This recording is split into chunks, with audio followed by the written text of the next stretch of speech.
ছাড় দেওয়া যাবে না। আল্লাহ বলে কবরের সাথে জাহান্নামের সাথে রাস্তা খুলে দাও।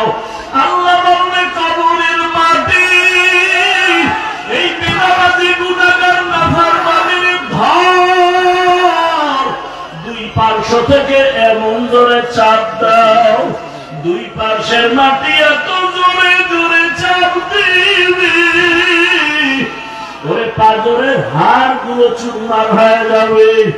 এরপরে হাসরের ময়দানের হালাত তো আরো কঠিন।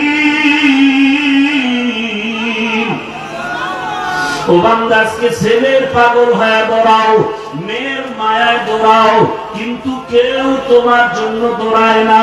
তুমি আমি বাবা মায়ের জন্য দৌড়াই, তুমি আমি টাকার পেছনে দৌড়াই, ক্ষমতার পেছনে দৌড়াই, কিন্তু ক্ষমতা তোমার আমাকে কিছুই করবে না। আল্লাহর মহব্বত এখনো সময় আছে, অন্তরে জমা করো। আমার আল্লাহকে আপন বানাও, আর আমার মাওলাকে এখনো সময় আছে, মহব্বতে ডাকো, জিহ্বা নাড়ায় ডাকো, দয়ার মালিক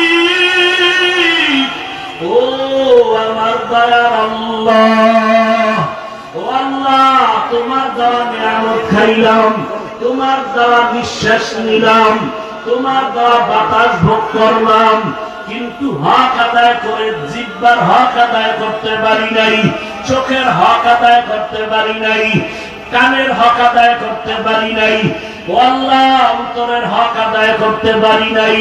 ও আল্লাহ, হিসাব মিলায় দেখি শুধু গুনাহ আর গুনাহ। আমার মতো গুনাহগার এই ময়দানে কেউ নাই। এখন আমি রেডি হয়ে গেছি, এই গুনাহগার হইয়া কবরে যাইতে চাই না। সূর্যের গরম সইতে পারি না, মশার কামড় সইতে পারি না।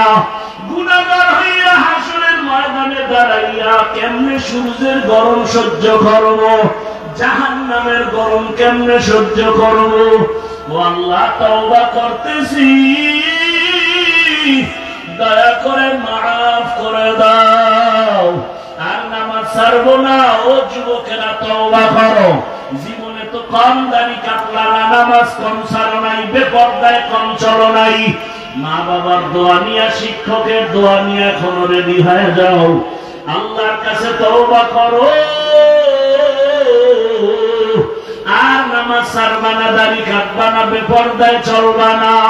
মা বাবার দোয়া নিয়া, শিক্ষকের দোয়া নিয়া, উলামায়ে কেরামের দোয়া পরামর্শ নিয়া, নবীজির